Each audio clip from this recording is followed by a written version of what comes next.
कोई एक आदमी दुनिया में मुझे कलंकित कर दे, मेरी गर्दन काट के बिहार जी के मंदिर अर्पण कर दूंगा। मैं आज कहता हूँ बीजेपी शब्द वो हटा दे, बीजेपी शब्द में हटा देता हूँ। अगर माई के लाने में धौंसा खाया हो तो मार्च 6 से एमएलए होकर दिखा दे। लानत है जंगली पे, दो हाथ वहीं करके दिखा दे, औकात दिखा दूंगा उसको। हेमा मालिनी जिसके गांव में 250 वोटों से हार जाए वो अपनी औकात दिखाता है बीजेपी के बारे में। जितनी की बात कह रहे हैं, 7 बार निर्दलीय जीते हैं हम, ममता बनर्जी से टिकट लाने के बाद भी जीते हैं।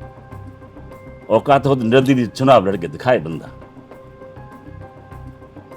हम चुनौती देता है मुन्ना, ये आदमी अगर जमानत बचा जाए निर्दलीय से, केवल बीजेपी शब्द हटा दे, गांव से प्रधान होकर दिखा दे ये आदमी। मैं सिर्फ इतना बात कहता हूं, निर्दलीय एक बार चुनाव लड़के दिखा दे कोई, और निर्दलीय उसके बाद मुन्ना लड़ेगा।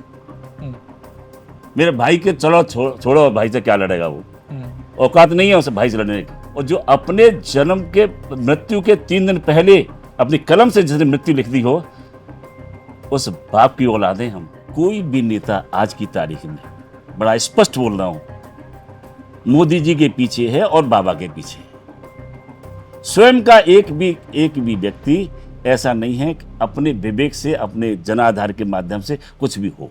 आज हमारे साथ एक ऐसे ही राजनेता है, ऐसे ही कद्दावर नेता है जिनके बारे में बहुत सारी बातें होती हैं, बहुत अलग राजनीति रही है उनकी, और किस तरीके से अब वो तैयारी कर रहे हैं और किस तरीके से उनका पॉलिटिकल करियर रहा है, और भी बहुत सारी बातें उनसे जुड़ी है। आज हम जानेंगे इस इंटरव्यू में। तो आज हमारे साथ कृष्ण कुमार शर्मा है, और मुन्ना भैया के नाम से ये पूरे के पूरे क्षेत्र में प्रचलित हैं। आज हम इनसे बात करेंगे, और सर बहुत सारे जनता के जो सवाल हैं वो जानने वाले हैं। तो कैसे हैं सबसे पहला? बहुत अच्छा हूँ जी, बहुत आपके लिए साधुवाद, आपके लिए धन्यवाद। और मुझे लगा है कि आप जैसे व्यक्तित्व को मिलने के बाद मुझे बड़ी बहुत अच्छा लगा आपसे, और निर्विवाद बेबाक का आप पत्रकारिता करते हो, तो कोई भी आदेश हो, प्रश्न उससे कर सकते हैं आप। जी, तो हम शुरुआत ही यहीं से करते हैं कि श्याम सुंदर शर्मा जी एक चेहरे हैं और कृष्ण कुमार जी एक चेहरे हैं, तो दोनों की राजनीति में पहले तो अंतर बताइए। मेरी राजनीति की परिभाषा हम सब की, स्वर्गीय पंडित लोकमणि शर्मा जो स्वतंत्रता संग्राम सेनानी थे, जो देश के लिए समर्पित भाव से देश के जिले के एक मिनी महात्मा गांधी बोले जाते थे, उस व्यक्तित्व के परिवार के सदस्य हैं। और उनकी तपस्या, उनका योगदान समाज के लिए, समर्पित भाव के लिए, प्रधानी से हम लोगों की औकात, हमारी व्यवस्था, हमारे पिता जो है गांव के प्रधानी के स्तर से हाथ उठते थे, तब से चुनाव लड़े। फिर उसके बाद एक चुनाव होता था सरपंची का, जो 8 गांवों का होता था, जहाँ में न्यायालय की व्यवस्था भी समाहित थी। इलाहाबाद के भी लौट के केस उस सरपंची में आया करते थे। इतनी बड़ी बात थी, जो कि उस समय मेरे 4 केस आए थे, मेरे पिता ने सॉल्व किए थे। उसके बाद ब्लॉक प्रमुख बने वो, उसके बाद एमएलए बने, उसके बाद जिला पंचायत अध्यक्ष बने, और उसके बाद मेरे भ्राताश्री भी राजनीति के बड़े चाणक्य बोले गए, और समर्पण भाव से सेवा के लिए हम लगे रहे उनके साथ। और वो सेवा की है हमने कि पूरा जिला, पूरा व्यवस्था सब जानती है कि समर्पण की भावना क्या होती है। मैंने भ्रातृ धर्म की परिभाषा को परिभाषित किया, और उसके बाद मैं बीजेपी में आ गया, और शैलजा मिश्रा जी, कलराज मिश्रा जी, राजनाथ सिंह, सब ने मुझसे कहा, अशोक प्रधान जी, संतोष गंगवार जी। अब मैं ज़्यादा एक्टिवनेस की परिभाषा इसीलिए नहीं है कि राजनीति में चापलूसों की बड़ी उपज पैदा हो गई है। राजनीति में अच्छे आदमियों की व्यवस्था समाहित मेरे विचार से इस समय नहीं दिखाई दे रही। और अब जो राजनीति का परिपक्व आया है समाज में, ऐसे व्यक्तियों की जमात पैदा हुई है कि मैं उनके बारे में क्या कहूँ। लोग तो आपे से बाहर जा रहे हैं, औकात भी भूल रहे हैं। एक नया मुल्ला अली अल्लाह किल्लाता है, उस व्यवस्था में चला गया है।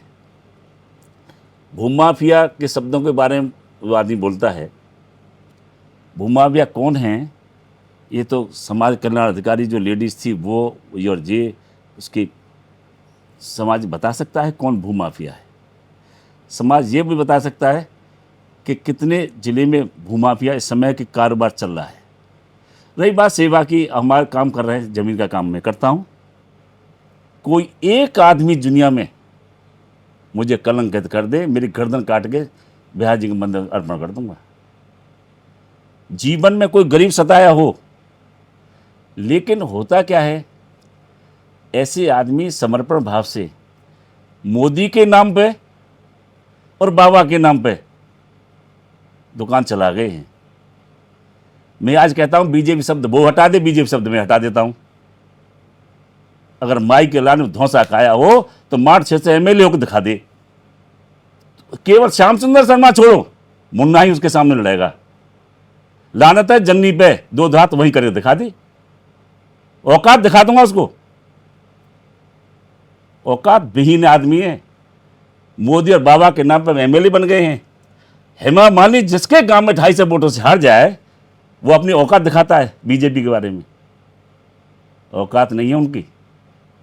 लेकिन मैं सिर्फ ये कहना चाहता हूं, आदमी मर्यादा में रहो। गधा पजीरी खा रहे समय, जो कि बिना क्षेत्र के आदमी हैं, तो मैं उनके बारे में क्या कहूं। बिल्कुल, मैं इतना ही कह सकता हूं कि इनका जो भाव है जीने का, एक बार वो मिल गई है, वो भी भारतीय जनता पार्टी की रॉ और सबका समर्पण, उसमें हमारा भी समर्पण। तो आदमी को औकात नहीं भूलनी चाहिए। आदमी बड़ी यात्रा है, अलगी पटक लग के देखिए, आप लड़के देखिए, मालूम पड़ती है कौन किधर को क्या जीतता है जी। हम लोग मर्यादा में रहते हैं।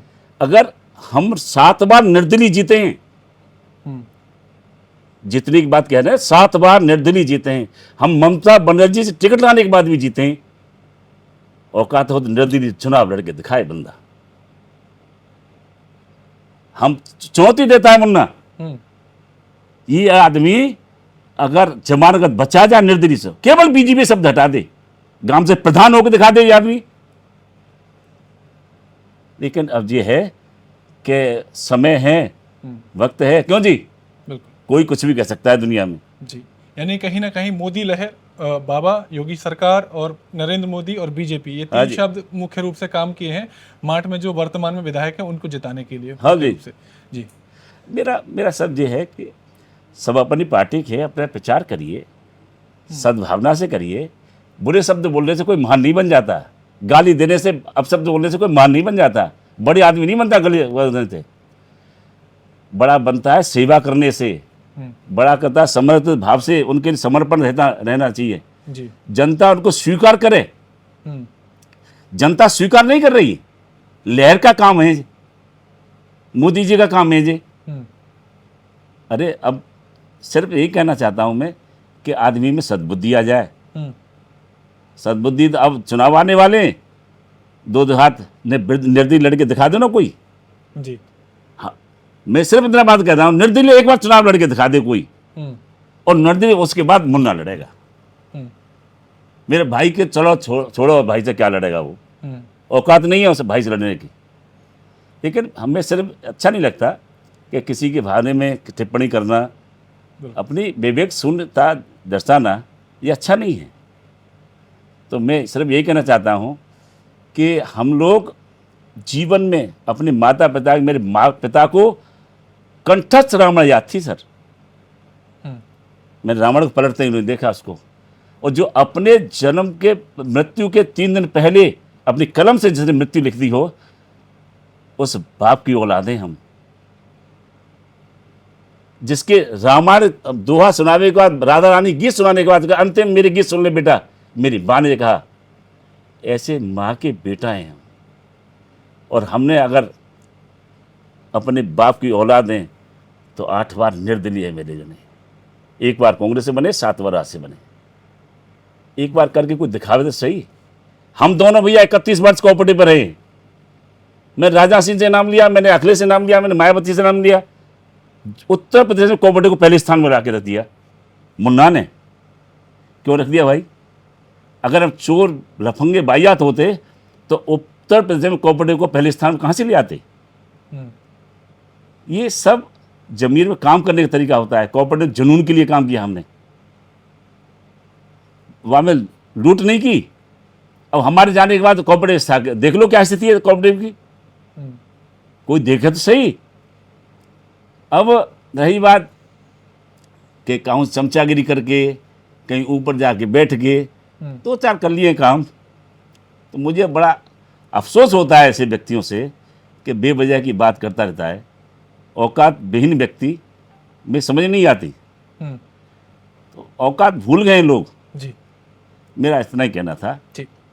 जब आप क्षेत्र में जाते हैं, अपने क्षेत्र में जाते हैं, बात करते हैं, आम जनता से बात करते हैं, कितना संतुष्ट लगती है वर्तमान के विधायक से, वर्तमान के वहाँ क्षेत्र के कामों से? देखिए, क्षेत्र के काम नहीं हैं, मैं आज कह तो रहा हूँ साहब, बीजेपी की व्यवस्था से इस नेताओं की औकात नहीं है किसी की भी। आधुनिक व्यवस्था में जो अपने नेता बना फिरते हैं श्रीमान जी, ये कोई औकात नहीं है। बीजेपी की वोट जरूर है। काम इनके नहीं हुआ काम। अब मैं काम के बारे में क्या कहूँ, काम तो हम नहीं करते तो 40 वर्ष से एमएलए नहीं बनते। और हम लफंगा भाइयात अगर होते तो समाज में सातों जात का समर्पण, हमें सात जात का जो प्रेम मिलता है वो क्यों मिला? मैं, मेरा भैया, मेरी भाभी, मेरा पिताजी सब राजनीति में रहे हैं, सब जीते हैं। जिला पंचायत में 11,000 वोटों को मैं जीता था। तो मेरा तात्पर्य ये नहीं है, मैं 4 बार कोऑपरेटिव का चेयरमैन रहा हूँ जिले का। क्यों साहब? एक जुनून से काम किया, समर्पित। मेरा भाई 10-12 साल मंत्री रहा। कोई कह दे 12 साल में मैं लखनऊ गया हूँ, केवल 2 बार गया था, बस केवल 2 बार, वो भी व्यक्तिगत अपने काम से, भैया से मिला भी नहीं। इसीलिए नहीं गया कि कहीं बाहर से, कि जो मैं भैया के साथ रहता था, भैया की मार क्षेत्र की बात रहनी चाहिए, उसके लिए समर्पण लगा रहा मैं। मुझे ये नहीं था कि नेताजी दिल्ली में क्या कर रहे हैं या लखनऊ में क्या कर रहे हैं। तो मेरा सिर्फ इतना ही कहना है कि लोगों को विवेक से नहीं होना चाहिए, अपनी मर्यादा में रहिए, अपने अतीत को भूलिए। जो लट्ठा कमर में लाम बांध के लट्ठा खड़ा करता था, औकात भूला हुआ आदमी। जी, देखिए, आपने राजनीति की बात करी और आपने कहा कि वर्तमान राजनीति पूरे रूप से बदल चुकी है। हाँ, चापलूसिता उसमें जुड़ चुकी है। अगर मैं बात करूं पुरानी राजनीति, आप कद्दावर नेता, पुराने जमाने से राजनीति को देखते हुए आ रहे हैं, तो तब की राजनीति में और अब की राजनीति में मूलभूत क्या परिवर्तन आया, वो बताइएगा। देखिए, राजनीति का कोई भी नेता आज की तारीख में, बड़ा स्पष्ट बोल रहा हूं, मोदी जी के पीछे है और बाबा के पीछे है। स्वयं का एक भी व्यक्ति ऐसा नहीं है कि अपने विवेक से, अपने जनाधार के माध्यम से कुछ भी हो। मैं और जो राष्ट्रीय खिले कूदे नेता हैं, जैसे चौधरी लक्ष्मण जी हैं, श्याम सुंदर शर्मा हैं, तेजपाल सिंह हैं, रविकांत गर्ग जी हैं, प्रदीप माथुर जी हैं, अपने 50-60 वोटों के मालिक हैं जी। बीजेपी के जो नेता बने हैं फिलहाल में, गांव से एमएलए बनकर दिखा देना। जब उनका ही आधार नहीं है, आधार तो कोई और है जी। उस आधार पर अपने घमंड बोलते हैं, अपना स्वयं का आधार नहीं है कोई भी, आधारहीन व्यक्ति हैं जी। तो मेरा अपना मानना है कि मैं इस सोच से थोड़ा सा परे हूं, और मैं चाहता हूं कि आदमी को सिर्फ सद्बुद्धि दे ही गिरधारी बिहारी जी। आगे अगर यात्रा सफर करनी हो तो कि उसमें सद्बुद्धि आए कि किसी से क्या भाषा बोली जाती है, किसी अपने बड़े से क्या शब्द बोले जाते हैं जी।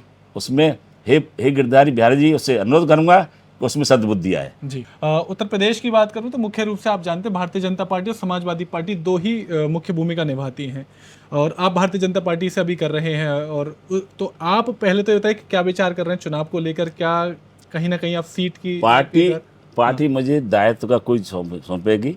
मैं प्रदेश का संगठन का, मैं कोऑपरेटिव का संयोजक रहा, उपाध्यक्ष रहा, उनकी सेवा की। हमने अमित साहब का, मैं यहाँ पे आगरा में बहुत बड़ा सम्मेलन कराया, और अब थोड़ा सा मैं पार्टी के व्यवस्था में समाहित तो पूरा हूँ, हम्म, और लेकिन व्यापार में भी मैं अपने आप को समाहित कर रखा है। व्यापार सर्वोपरि है, और मुझे दलाली नहीं करनी राजनीति में। लोग राजनीतिक नेता लोग, मैं कहता हूँ 40 साल से सेवा कर रहा हूँ, कोई माई का लाल जीवन में एक बता दे कि मुन्ना ने कभी भी 1 रुपये दलाली की हो, या दलालों की जमात बन गई हो, समाज कल्याण अधिकारी के यहाँ गिरवी धर गए हों, पूरा जिले के डीलर प्रधान का गिरवी पैसा लुट रहा हो, ऐसा राजनीति मैंने कभी नहीं देखी, जो अब देख रहा हूँ। जी, एक चीज़ मैं देखता हूँ कि मथुरा क्षेत्र में काफ़ी पुरानी बात रही, चर्चाएं अभी तो थम गई हैं बातें। जब मुन्ना भैया का एक नाम आता था तो कहीं ना कहीं बहुत सारी बातें उठती थी, बहुत सारे आरोप उठते थे। मैं भी आपसे इंटरव्यू कर रहा हूँ, साक्षात कर रहा हूँ। जब मैं यहाँ नहीं आया था, आने से पहले मैंने भी बहुत सारी बातें सुनी, लेकिन जब मैं आपके सामने बैठा हुआ हूँ तो मुझे बहुत अलग अनुभव हो रहा है। तो वो उस तरीके की जब बातें उठती हैं तो उसके पीछे कारण क्या होता है? बहुत सारे आरोप लगते हैं और बहुत सारी चीज़ें कहते हैं कि मुन्ना भैया का जो व्यक्तित्व था बहुत अलग था, और पहले, हाँ, पहले की जो बातें उठती है, तो वो कारण क्या बना ऐसा? इसलिए कारण बनता था, हम स्पष्ट बताएं, इस जिले में जो हम अपनी बिरादरी है ब्राह्मण, इसको हर आदमी बहुत छोटा समझता है, इसकी औकात को, ब्राह्मणों की औकात। उनकी दिमाग में इस ब्राह्मण समाज के लिए, ब्राह्मण व्यक्ति के लिए, ब्राह्मण समाज के लिए कोई अस्तित्व ही नहीं है। इसीलिए हम सभी को, जिले के ब्राह्मणों को ये लोग नज़रअंदाज करते हैं लोग। तो हमने भी ईमानदारी में एक बात कह दें, परशुराम का फरसा रखा। हम भी वंशज हैं परशुराम के, हम कोई ऐसी औलाद नहीं है, हमारे उस बाप की औलाद है जिसने अपना स्वाभिमान कभी किसी के सामने नहीं टिकाया। तो हम ऐसे आदमियों के सामने अब आज भी हम समर्पित हैं अपने भाई के लिए। ये नहीं है कि नहीं है। नहीं, देखिए, एक चीज़ स्पष्ट है, मैं बात कह रहा हूँ, जब भी श्याम सुंदर शर्मा जी का नाम आता है, मुन्ना भैया का नाम जुड़ा है, और कहीं ना कहीं आपको लक्ष्मण के रूप में हमेशा इस राजनीति में और श्याम सुंदर शर्मा जी के साथ हमेशा देखा गया है। वो पूरा का पूरा आपने समर्थन, अपना पूरा जीवन दिया है, वो स्पष्ट है। क्षेत्र की जनता जानती है, और जितने भी लोग आपके समर्थन में, वो सब जानते हैं। अभी अगर वर्तमान की स्थिति की बात करें तो किस तरीके से आपको लग रहा है कि 5 सीट पर अगर लग रहा है कि कहाँ कहाँ भारतीय जनता पार्टी अपना दोबारा से खाता खोलेगी? जी देखिए, बीजेपी मेरे विचार से सब जगह आनी चाहिए। और रही बात, कोशिश है, बाबा का अभी जलवा चलेगा। और बाकी क्या स्थिति होती है, परिस्थिति है, समय की बात है जी। कि कभी कभी बात आती है कि आदरणीय बाबा जी को, भारत जी को दिल्ली बुलाने के प्रयास हो रहा है, कभी कभी आता है ये बात। तो मेरा अर्थ ये है कि जो भी अस्तित्व है इस समय उत्तर प्रदेश में, बाबा की वजह से है। जी, अभी फिलहाल की बात करें, श्याम सुंदर शर्मा जी जो हैं अभी किसी पार्टी से अभी ताल्लुकात शायद नहीं रख रहे हैं वर्तमान स्थिति में। तो क्या हमें जिस तरफ लहर है, जिस तरफ नाम है, यानी कि योगी सरकार या भारतीय जनता पार्टी, वहाँ की तरफ वो रुख करेंगे, या निर्दलीय अभी सक्षम लग रहे हैं और सक्षम, या फिर किस तरीके से वो तैयारी कर रहे हैं चुनाव की? ये मेरे भ्राताश्री से पूछा जाए जी, ये इसका जवाब वही दे सकते हैं। चलिए। वो बड़े योग्य हैं, विद्वान हैं, परिपक्व हैं, समाज में बहुत देखा है समय को। उनसे बड़ा योग्य तो मुन्ना नहीं हो सकता। ठीक है। मैंने तो राम की तरह इतना जानता हूँ कि अब उनकी विवेक के ऊपर डिपेंड करता है वो करेंगे क्या। ठीक, मैं इस बारे में टिप्पणी नहीं कर सकता। ठीक है। 5 चेहरे भारतीय जनता पार्टी के, आप 5 चेहरे में से क्या दोबारा नए चेहरे को कहीं ना कहीं देखने के रूप में चाहते हैं, या फिर 5 चेहरों से संतुष्ट है? देखिए, ये पार्टी हाईकमान के ऊपर डिपेंड करता है। ये व्यक्ति कौन, हम तो ये कह रहे हैं कि मेरे क्या है, उन्हें भी जो प्रत्याशी हैं इस समय जो खड़े हैं, एमएलए हैं, ये भी सब असमंजस में। जी, जब दतिया में निरुत्तम मिश्रा जी का टिकट कट सकता है, बिल्कुल सही है जी, और मुख्यमंत्री पद से वसुंधरा राजे मुख्यमंत्री पद से स्लेब हट सकती है उनकी, शिवराज सिंह चौहान। शिवराज सिंह चौहान जैसे की दुकान उठ सकती है। तो हम और आप कहाँ के हरियाणा में सैनी जी आ सकते हैं। तो इनको भी अपनी व्यवस्था बनाने के लिए प्रयास सबको करना चाहिए। जिसको गिरधारी सुन ले जी वो अपना मेहनत करे। जी। अच्छा, एक चीज़ आप देख रहे हैं उत्तर प्रदेश में युवा बहुत है और सबसे बड़ा चुनाव उत्तर प्रदेश का होता है। अगर भारत की बात करें तो कहीं जो युवा की जो आवाज़ है, युवा की जो भी कमियां हैं, जो परेशानी समस्या हैं, तो उनको एक युवा ही समझ सकता है या फिर एक अनुभवी नेता? देखिए, युवाओं का जो इस समय स्थिति है, आप पंडित जी देखिए, आपका पूरा शुभ नाम है आपका विकास शर्मा। विकास जी, ये सबसे बड़ी बात यह है कि 28,000 टर्री चल रही मथुरा के अंदर। हम्म, क्या समझते हो आप? थोड़ी सी बेरोजगारी के तो अनुभव आप भी करते हो और मैं भी करता हूँ। तो थोड़ी बेरोजगारी दूर हो, मोदी जी से अनुरोध, बाबा से अनुरोध, और कार्यालयों में सब भर्ती हों, समुचित काम चले। तो ये बाबा नो डाउट मेहनत कर रहे हैं हर चीज़ में, क्षेत्र में, एक्सप्रेस वे में, हवाई अड्डे में, बहुत सी चीज़ें बहुत प्रोग्रेस की और कुछ चीज़ बाकी भी। तो मेरा सिर्फ तात्पर्य यह है कि ये लोग, नेता लोग, उनके ऊपर ही डिपेंड क्यों हैं? अगर दक्षता है किसी में तो अपने स्वयं हाथ बल कर दिखाए ना कोई।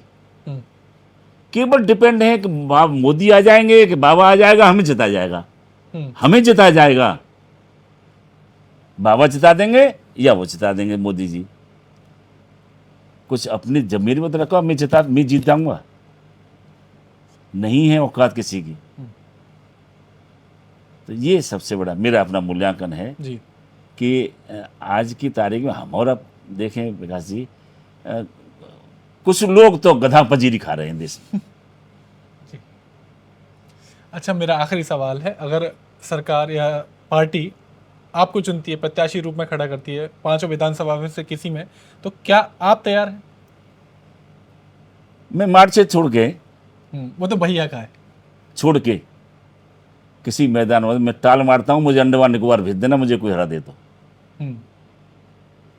मैं आज टाल मारता हूं और चुनाव क्षेत्र में रहूंगा और नहीं, अंडमान निकोबार चले जाऊं घूमने के लिए, जब आऊंगा बिट पड़ जाएंगे, मुझे हार के दिखा दे कोई। और निर्दलीय चुनाव लड़ रहे तो भैया से करता हूँ, तू हल रहे और राजेश तू भी लड़ ले, आ जा, तब भी मैं अंडमान निकोबार चला जाऊंगा, जब आऊंगा काउंटिंग जिस दिन हो रही होगी, माइक ला तो हरा के दिखा दे जी। ये मेरा अपना जी। ऐसे मोहते बकने से क्या हो जाता है आदमी का? ठीक है, दुकान चला रहा है, चलाता रहे भाई, ऐसे दुकानदार तो बहुत दिन देखे, बहुत आए बहुत गए। जी, चलिए, हमसे बात करने के लिए, हमें समय देने के लिए बहुत बहुत धन्यवाद। और बहुत स्पष्ट रूप से ये इंटरव्यू रहा और मुझे लगता है कि जो जनता देख रही है हमारे क्षेत्र की, उत्तर प्रदेश की और पूरे भारत की, वो भी पसंद करेगी। लेकिन चुनना और तय करना और सरकार बनाना वो जनता के हाथ में। तो फिर मिलते हैं ऐसे किसी और इंटरव्यू में, तब तक के लिए थैंक यू विकास जी।